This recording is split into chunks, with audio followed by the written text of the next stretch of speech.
You're on. Good morning, everyone. This is Abraham Vasant with Mike Riley as a co-host. We're back again with one more session on the LunarCubes weekly hangout. And this is our session on a communication segment. So we're going to get started. We will go through this for about 5 to 10 minutes in a fast pace and then pretty much get into discussion mode. All right, and I'm going to share my screen. Screen share, and that's the one. Sure. Okay. The Lunar Network 6 communication segment. We address specifically the assets in the cislunar space. The first picture shows some artist rendition of what they're likely to see, including a lot of communication relay networks and refueling station and preparing for a moon-based commerce. So what we kind of summarize in the year 2025 to 2030, we're likely to see in excess of 500 major nodes and perhaps about 1,000 if you include minor nodes. And some of the terminology we want to kind of address is service-oriented architecture, service-centered architecture, service-based architecture.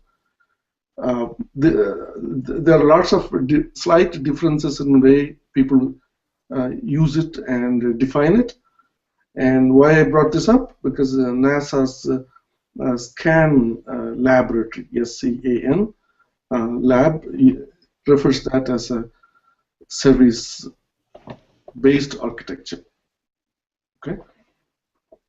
So the SCAN is, this picture shows the notional integrated communication architecture that covers pretty much large planets close to the sun as well as far away from sun and earth in between.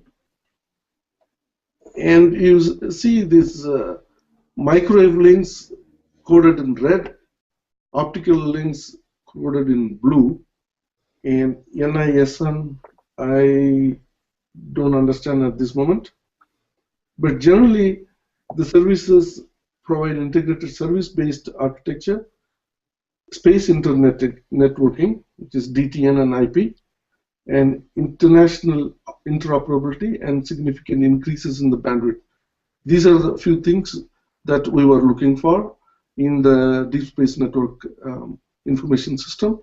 So I thought this is worth and relevant that we bring it up. This picture is a laddie. I just added a couple of information from the NASA's picture. And the estimated weight of this LST part, the terminal part, the optical part, is about 30 kilogram on the laddie side, and on the ground is quite a huge ground-based thing. And we have the optical transmitters and receivers with 40-watt transmit power, while from the moon it does with 0.5 watts. The bandwidth that we are seeking is 622 megabits per second and 20 megabits uplink. The uplink downlink here we reconfirm that's moon to earth is 622 megabit and earth to moon is 20 megabit. Yes, we need more of the information from the exploring device like the satellites. And where am I? Okay. To further, like in our deep space information system, we're talking about several ground stations. These are all NASA-specific ground stations created for various purposes and various missions. And in our attempt, what we're saying is all the ground sources, if and when they choose to aggregate with the deep space information system, they'll be able to adapt in with the option to do so. We have not figured out the mechanism, but it looks highly easy and practical to do. Among this, the acknowledgement and recognition of disruption-tolerant network, which has started gaining momentum, this also seemed to have been embraced by this SCAN program. By the way, I was kind of hoping to look for a picture of the SCAN lab unit, which is a fairly sizable one, like I would guess close to 50 kilogram, 100 kilogram kind of a payload that will be sitting on the structure of the ISS, but external to the ISS. And this DTN in this context is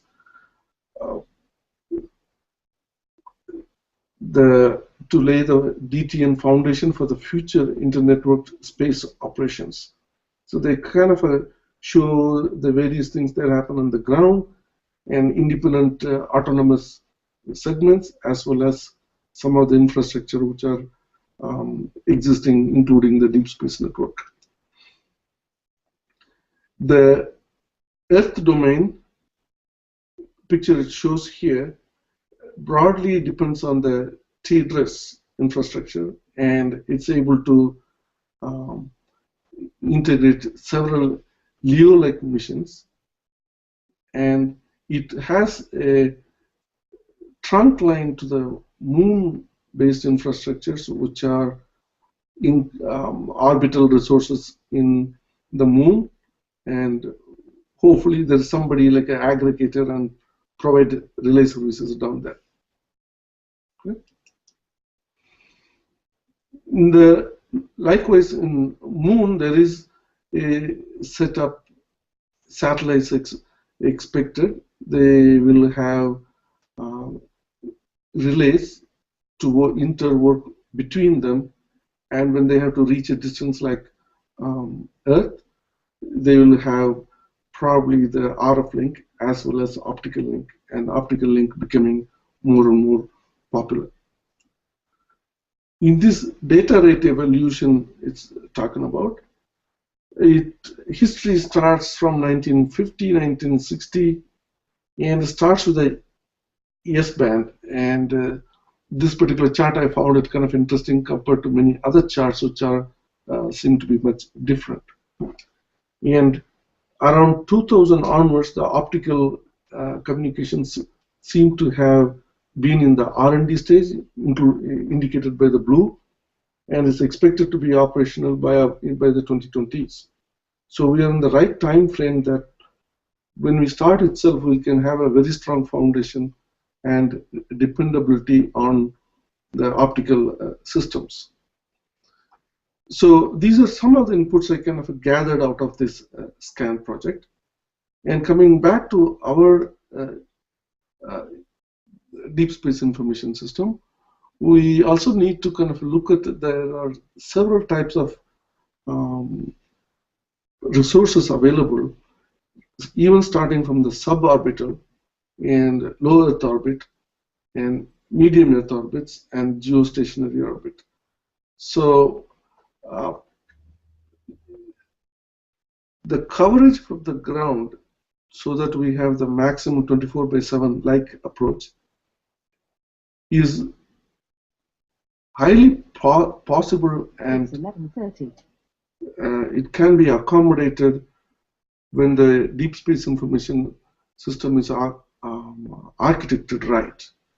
And we also kind of bring the ARC as another focus to be as a reference model. So in this particular picture, that's kind of depicts we have the ARC LC50 sitting close to the L1, and this provides the relay services of satellites that's in the moon orbit, and it has the ARC has the ability to optically connect to some of the infrastructures that's available in low Earth orbit, such as the ISS. Okay, and the primary mission of the ARC is meant for chasing asteroids, so we will probably have that link provided through some form of RF link. Okay, so today is just to kind of get refocused with Russell's directions, and then we get how we go practically lay this out, document this, and create the community to participate more. So these are all some of the last few sessions that the primary core members are talking about, and soon we'll have more people to participate. And in the earlier ones, I also kind of brought up some of these existing constellations to be included in our study of what we can learn from them. And these were some of the new things that happened for ITU's assignment of 5.8 gigahertz band for AIMSAT. And there are lots of opportunities in the unlicensed band. How to capture that in the for business opportunities is another subject. Then these are some of the questions that we had earlier, like will there be an equivalent of AMSAT network for Earth to Moon activities? If there is one, it would be nice that we are the ones who set up that foundation. Okay, so that's pretty much what I had for today, and we'll kind of get on with Russell for any discussions, any particular slide that we want to revisit or kind of find out what is more in it. Like I spent a couple of hours on it, and I found it very interesting in a timely manner. This scan project showed up.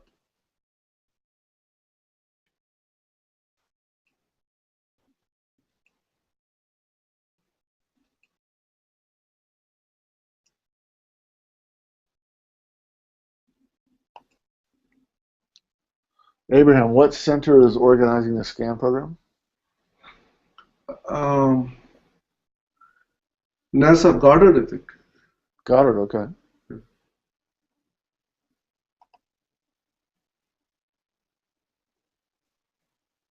Very cool. Yeah, taking a look at the SCAN Experimenter's Handbook, it says that project management is led from Glenn and supported by JPL and Goddard. Okay, good. So it's a distributed environment. Yeah. Across those three centers.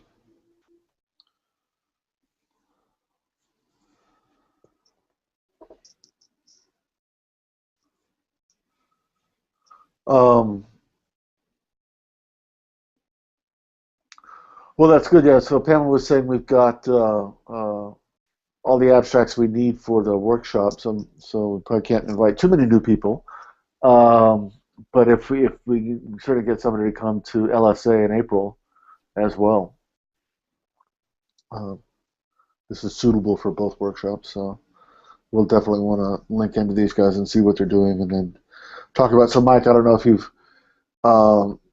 Abraham's filled you in, but the idea is to create, and I'm not too surprised, but a little surprised because most people think the network is and communication is hard and not well developed. But looking at, because Pamela was saying, oh, the LADI stuff is too heavy. It's like, well, 0.3 kilograms is not all that heavy. Oh, actually, you're right. It was 30 kilograms. Yeah, so 30 kilograms is pretty heavy. And so I guess that's good. So the idea is, so this is a technically solved problem. You can get a gigabit transmission, and so the bandwidth is big enough with these test systems. Now the question is, can we push on the mass and the volume? And power is not terrible, but you probably want to push on that just because you always do. And so the idea is to create a challenge and submit it to the NASA Centennial Challenges, and so maybe NASA puts up $1 million prize. If they don't, we go find another way to get some prize money, which we could do. But to create a challenge, to begin promoting it sometime early next year, and certainly in the context of the workshops, to be talking about this cislunar communication system, where you've got a hub at L1, and then a gigabit of bandwidth to other points. And the idea is to use optical anywhere you can, and abandon the radio frequencies as soon as possible.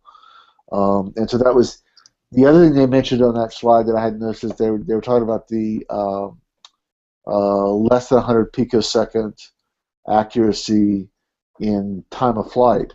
And so I don't know if anybody's divided by the speed of light, but that's 0.1 nanosecond. That's like one foot is 1 nanosecond. 0.1 is like about close to 1 inch in space distance. In distance, yeah. So you're talking about centimeter ranging, and then from that you get probably centimeters per second in velocity, so that you can get now a bearing, a range, and a velocity for anything that you can see with the laser. And that's so in terms of capabilities, they're all there.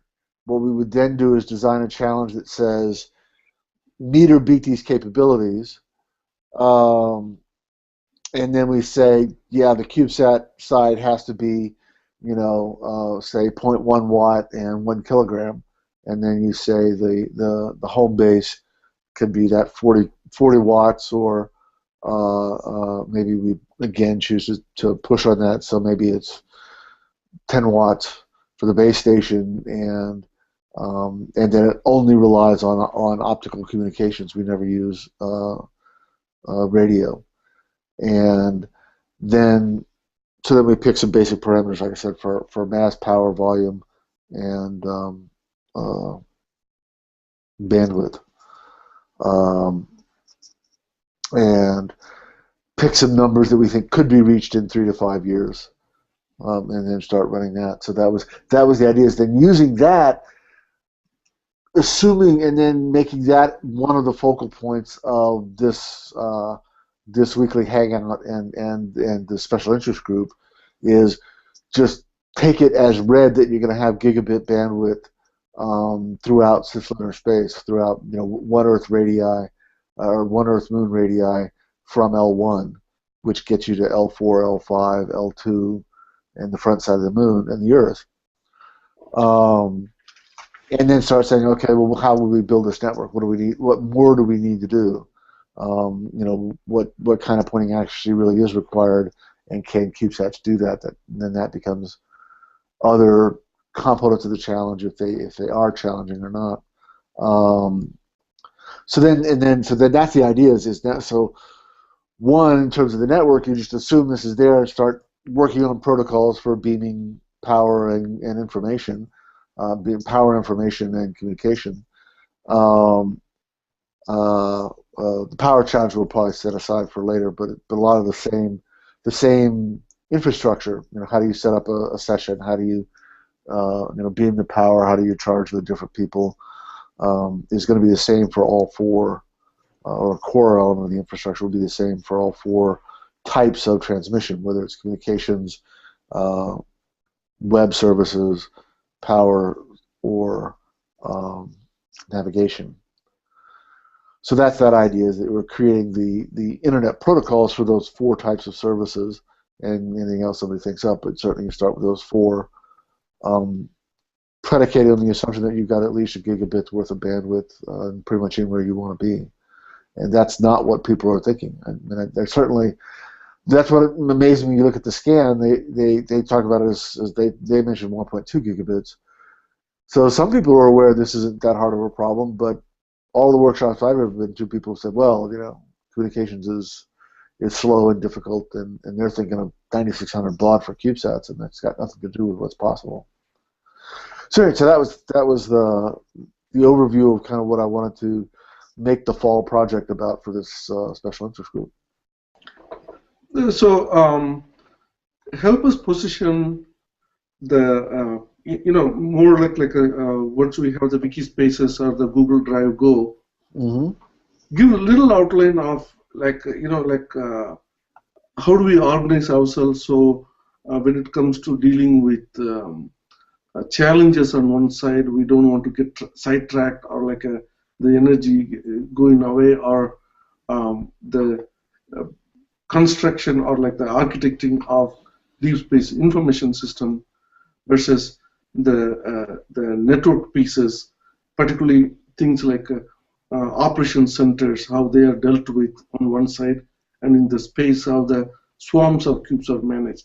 Mm-hmm. These are quite diverse subjects, but in order to kind of not lose the effort we have done, how do you see the organization? We may still do it differently, but I just want to get a picture as we organize ourselves in Google Drive or Wikispaces.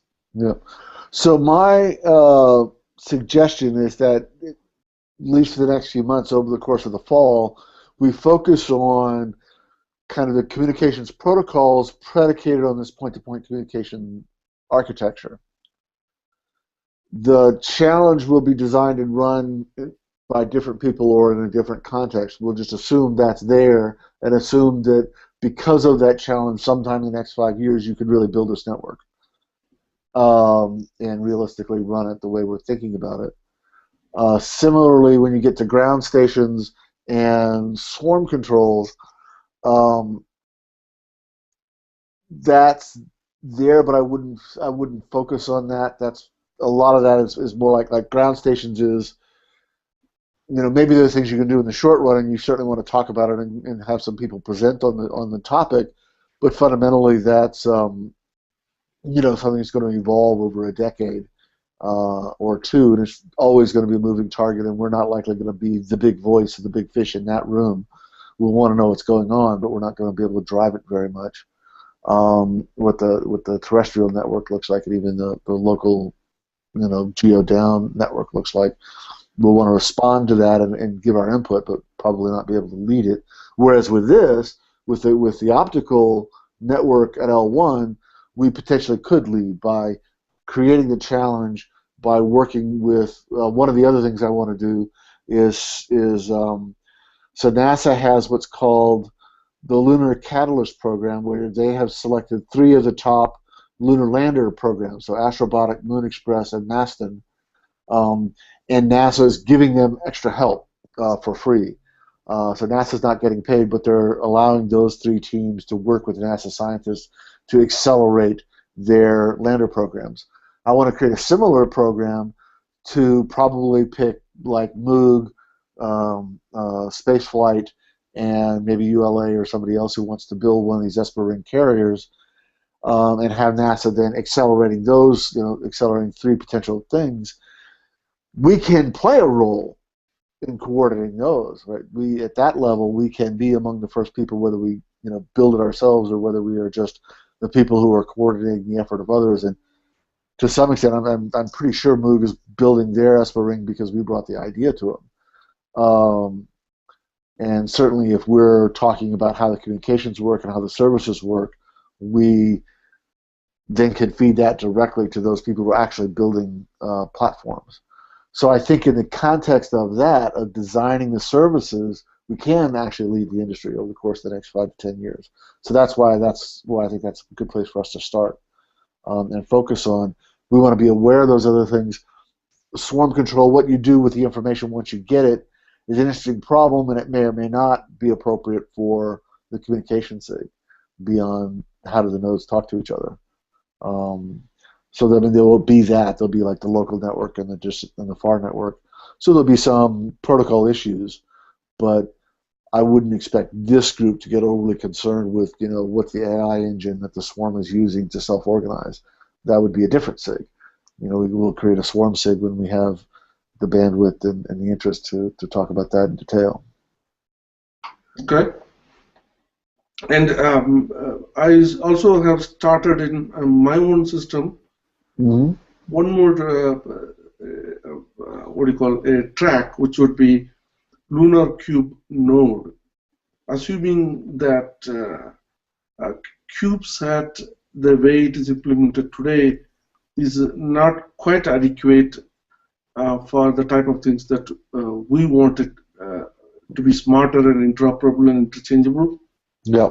So I'm kind of starting to bring down certain characteristics that we want to embed in it right at the core level.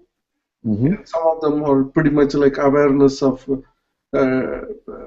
DTNs and how to exist by itself and coexist, either part of swarm that need to be known at the DNA level.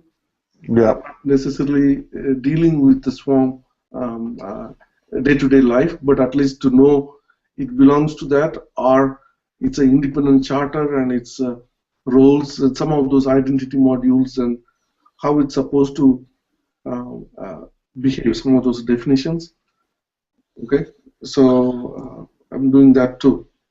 Yeah, that's definitely a good project to work on, and certainly it coordinates with the communications protocols on the larger side, and that's kind of what dawned on me. What's the name of the basic Apache server? It's Linux, Apache, and whatever most. Tomcat. There's a name for when you use the three #1 open source platforms to create a server. I forget what it's called.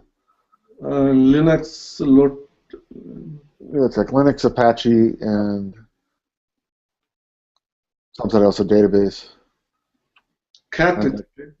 No, yeah, I know what you're talking about. Yes. Anyway, there's this kind of archetypal version of how you build a server that fits into a server farm. Coming up with that specification of what the kind of core compute node would look like in a CubeSat would be a very useful thing to do, because again, as you're right that the current CubeSat model doesn't have anything like this much compute power in it or this much flexibility. And then I don't even know how much of a software standard there is in the CubeSat model. But in the LunarCube model, in the DeepSpace Cube, you're clearly going to need something that looks like an open source standard for that initial compute node.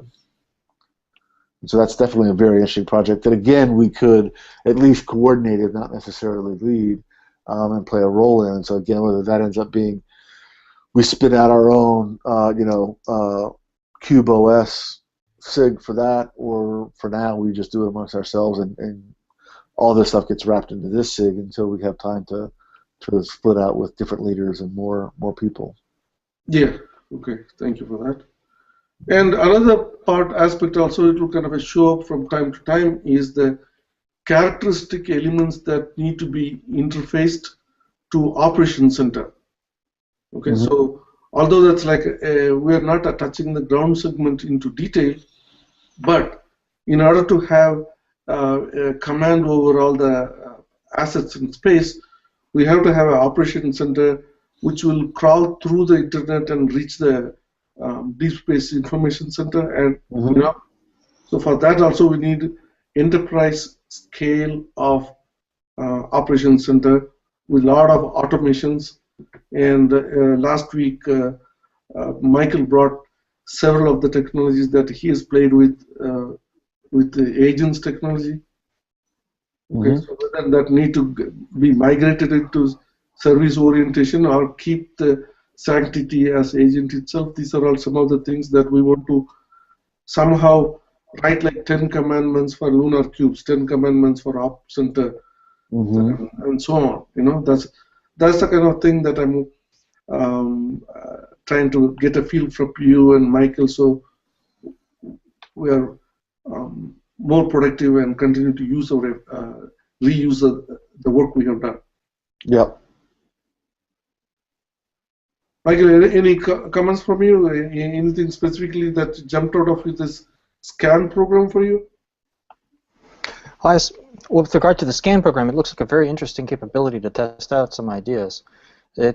I'm not quite sure as to how far along you have to be in your idea to use their system, but it looks like something that we should definitely track and be aware of developments in. And also, for example, at our upcoming workshops, maybe somebody who is associated with SCAN, we can get in touch with them and find out what their role is with regard to, say, CubeSats and implementing some of their ideas with the CubeSat network. I like what you said about the 10 commandments, coming up with 10 commandments for the CubeSat nodes and also for the ground segments. That ties directly in with the protocols that Russell was talking about. One thing that we do need to be careful with is that as was being alluded to, we're talking about information systems here, and for spacecraft systems, control is a very important part of that. And right now, you don't really have the bandwidth demonstrated on board the CubeSats to really give you a lot of options, but I think that is going to change as people try to push more and more into them. And maybe we don't lead that, but that's definitely something we should be aware of and track, because the world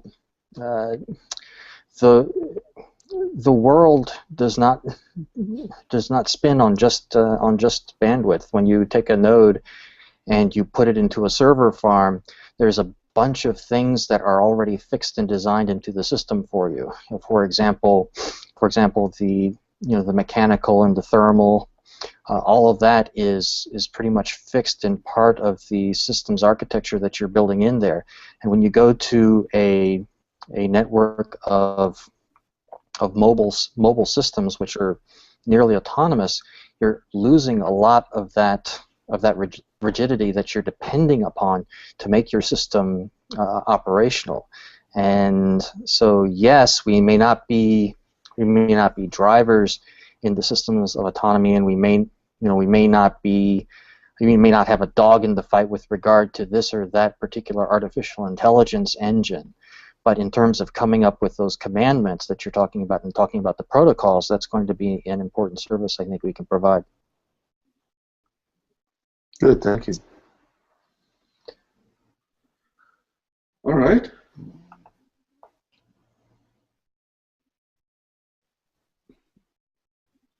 All right. Anything else that we want to cover about? And there is another series of things I found in this one. Let me just share the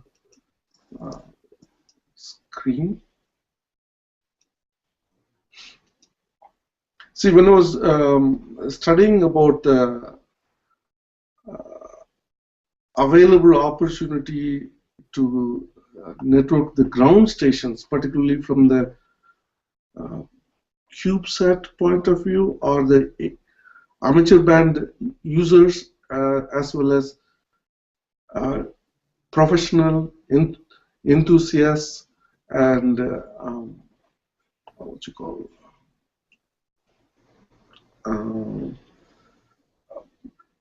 small businesses, backyard antenna. This kind of a small investment around $100,000 per antenna on the ground equipment.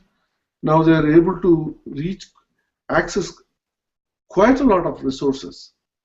And one of the things that we are able to put in a little bit of stuff in the DNA as optional modules is some behaviors like a router, and just like when you're doing nothing, you don't mind passing on somebody's message to somebody else.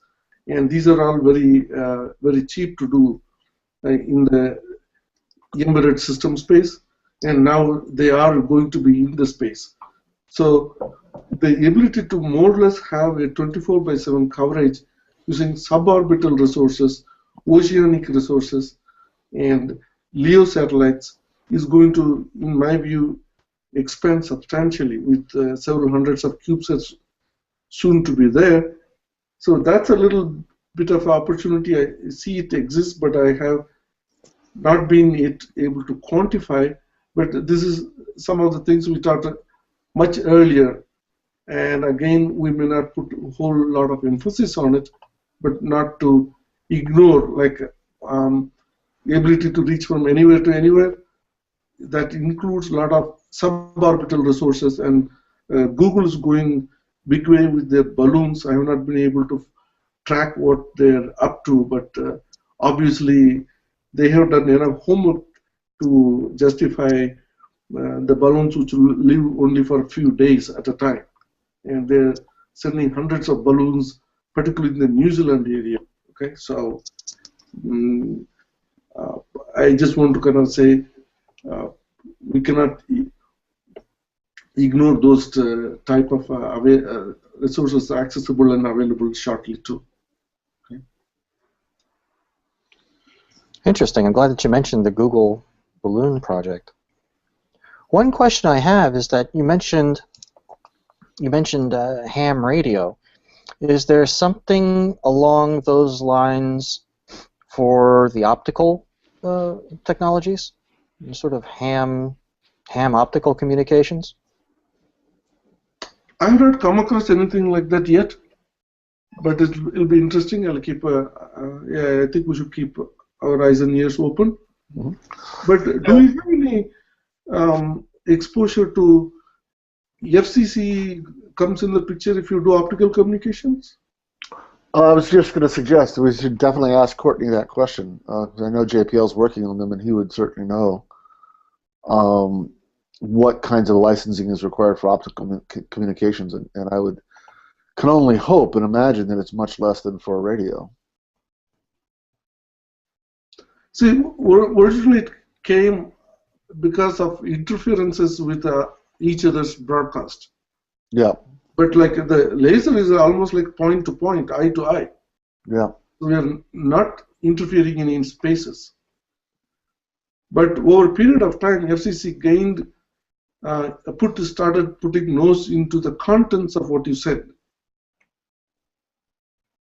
Okay, such as TV broadcasts and broadcasts between pirates and the people who could be intercepted if they're using it for a drug in the DEAs, like a drug enforcement and border security of that nature. So unless they come with an angle of saying we need to know the contents of what is going on in the optical stream, otherwise they have no right to say anything, in my view. Well, doing a quick Google search, I've come across an FCC tutorial on free space optical communications. No, there is. So typed it into Google and it popped up pretty quickly. I will do a little bit more study on that. Don't know what they say, but Yeah. it's A starting point. That's good. Okay. And the last subject I had to refresh with Russell was this ARC project. So how do we put priority? I thought, like in our earlier discussions we had, this is going to be one of the reference platforms that we architect and build. Correct. Right. So how far, like in terms of our bandwidth or sharing our time and resources, we have a few things like Lunar Network Node, the ARC, and the operation centers, and the community development. So the development part and marketing part, we have to start on it. But in terms of contents, when some sick people want to peep in, what do they find it interesting? And what are the things we keep doing ongoing? They're about the deep space information system related subtopics are like operation center, and one point will be the LunarCube node, and somewhere the end product will be something like a Lunar, the ARC LC50. Right. So how do you put a little priority on budgeting the resources, mainly the time? For this fall, I would more or less limit it to let's go connect with Moog, let's go connect with Spaceflight, and let's talk to ULA and see if they're sure as the Mule team, and find out what just get from them what they think their time frame is of when they're actually going to build and fly. What kind of capabilities do they imagine putting in, and make sure we're talking to them. And then our focus on what we try and lead is just the challenge. Unless, and certainly until we write the challenge specification. So that's the challenge of the challenges. So now we know what we want to do. We have the basic parameters that were outlined both in the network and then the lighting experiment. So we want to match those performance characteristics, and then push on the 4 dimensions of time. Oh, actually, I left dollars out. So you have time resolution. It's mass, volume, power, and dollars. I think is the 4 key parameters that you design the challenge around, and then you have to design terrestrial-based games to test which systems could meet those and be the highest performing in that 4-dimensional space. So that's the next step that I would say let's focus on, is designing that challenge game. What does that specification look like? We spend 70-80% of our time on that until we have that as a concrete reference.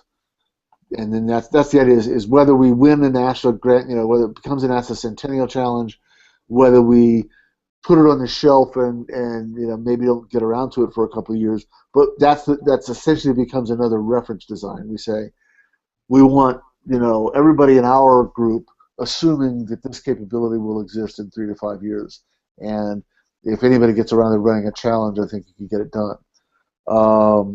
So we want to put that specification document together fairly and present it at the workshop, by the way. So I want to present this at LSA. So I don't know if our abstracts are in the mix, but we'll make sure we find a slot for us. But I like to present that specification as this is what we assume, and then similarly we come up with a specification for the ARC, but that is the amalgam of those 3 companies that we happen to know are already designing ARCs. And we don't necessarily jump in with our input except as needed. It certainly comes after we've done this communication specification. I think it's a very reasonable approach. Mm-hmm. Good. Yes, thank you. Sorry, I got a little frog in my throat. All right. So we are on the hour at 12 o'clock. Yep, I need to be going. So good. Okay, and we will continue to the next week. And in the meantime, I'll both experiment with. Okay, Michael, what would be your reference? Do we work on the Google Drive first or the Wikispaces?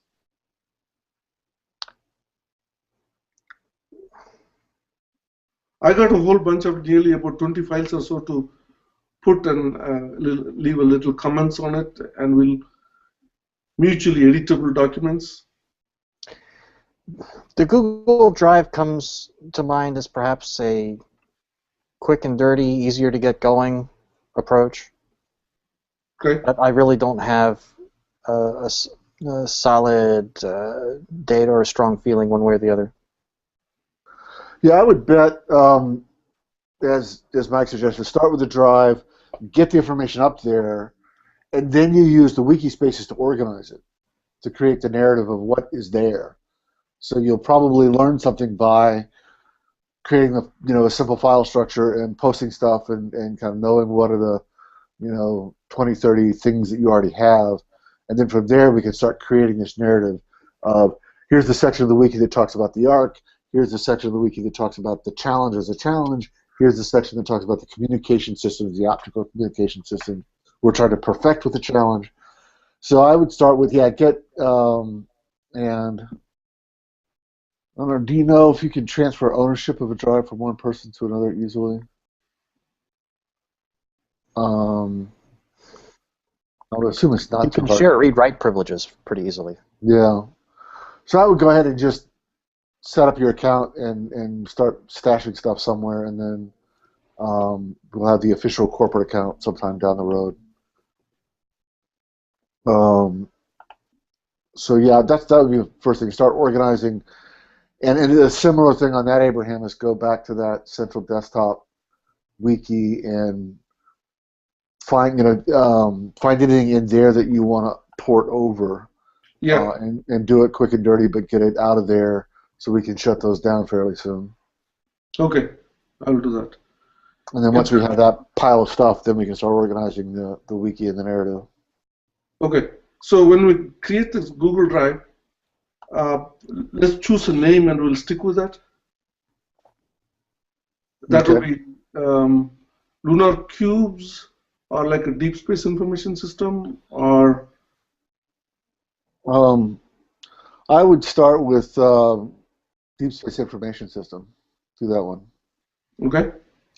Yeah, we already have the account DeepSpaceInfoSIG associated with LunarCubes@gmail.com, so it's probably just a button click to start the drive. Yeah. Oh yeah, okay. Yeah, that should work. All right, I'm going to go on to my next All thing. Excellent call. We'll trade emails and talk again next week. Yes, thank you, Russell. Yep, thanks. And then Abraham will probably schedule something on Thursday or Friday. Yeah. All right. Bye all. Yeah. Michael, if you're open for about 15-20 minutes tomorrow, I got a thing to run today. Oh, okay. Mainly the administrative part, and like I would on the paper prepare like a directory structure which I prefer. So we'll create the drive and as well as clean up the two accounts with the dash. We'll sort that out also tomorrow. Okay, very good. Well, okay, good enough. Thanks. Okay. And we conclude our hangout today. Okay, see you soon. See you.